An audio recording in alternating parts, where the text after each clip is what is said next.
आप लोगों ने रेफ्रिजरेटर के बारे में तो सुना ही होगा।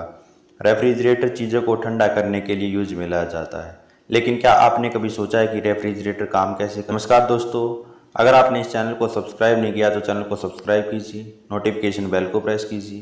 तो चलिए वीडियो को स्टार्ट करते हैं। रेफ्रिजरेटर का काम बिल्कुल उसी तरीके से होता है जैसे हम किसी भी एक हॉट बॉडी को वाटर के पास लेके आते हैं। तो जैसे ही हम उस बॉडी को वाटर के पास लेके आते हैं, वाटर इवेपोरेट होना स्टार्ट हो जाता है। रेफ्रिजरेटर भी बिल्कुल उसी तरीके से काम करता है। रेफ्रिजरेटर की वर्किंग को समझने से पहले हमें कुछ रेफ्रिजरेटर्स के पार्ट्स को समझना होगा। तो चलिए उसको देखते हैं।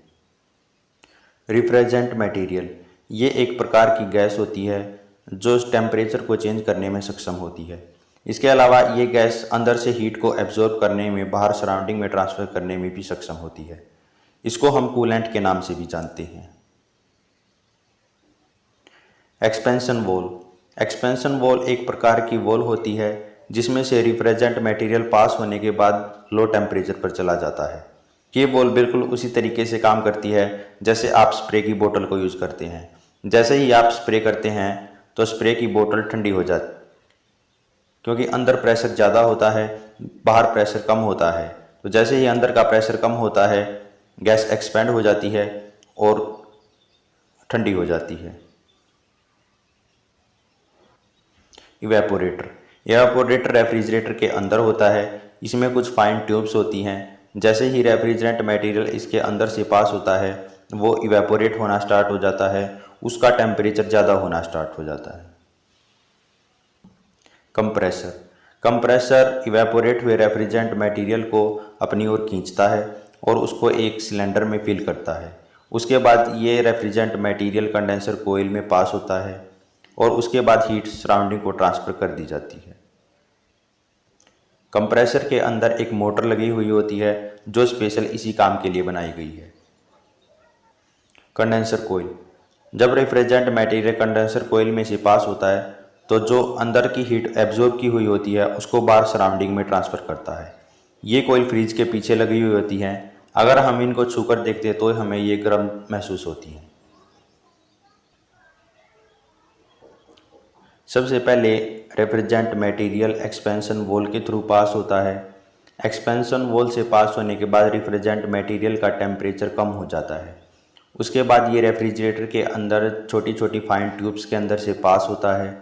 ट्यूब्स के अंदर से पास होते हुए ये हीट को एब्जॉर्ब करता है और हीट को एब्जॉर्ब करने के बाद ये इवेपोरेट होना स्टार्ट हो जाता है।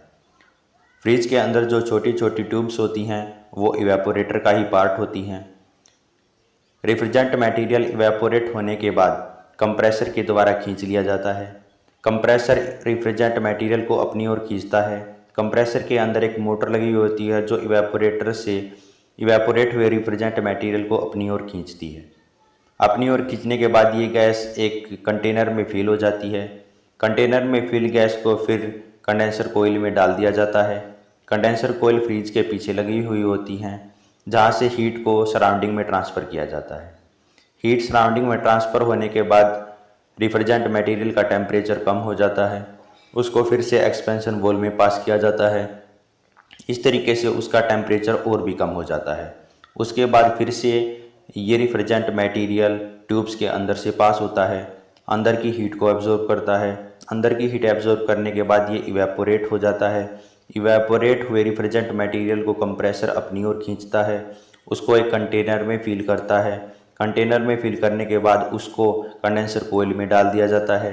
कंडेंसर कोयल से जो हीट है वो सराउंडिंग को ट्रांसफ़र कर दी जाती है और इस तरीके से ये प्रोसेस चलती रहती है। तो आई होप आप लोगों को ये वीडियो पसंद आई होगी। आपको ये वीडियो कैसी लगी ज़रूर कमेंट करें, सब्सक्राइब करें चैनल को। धन्यवाद।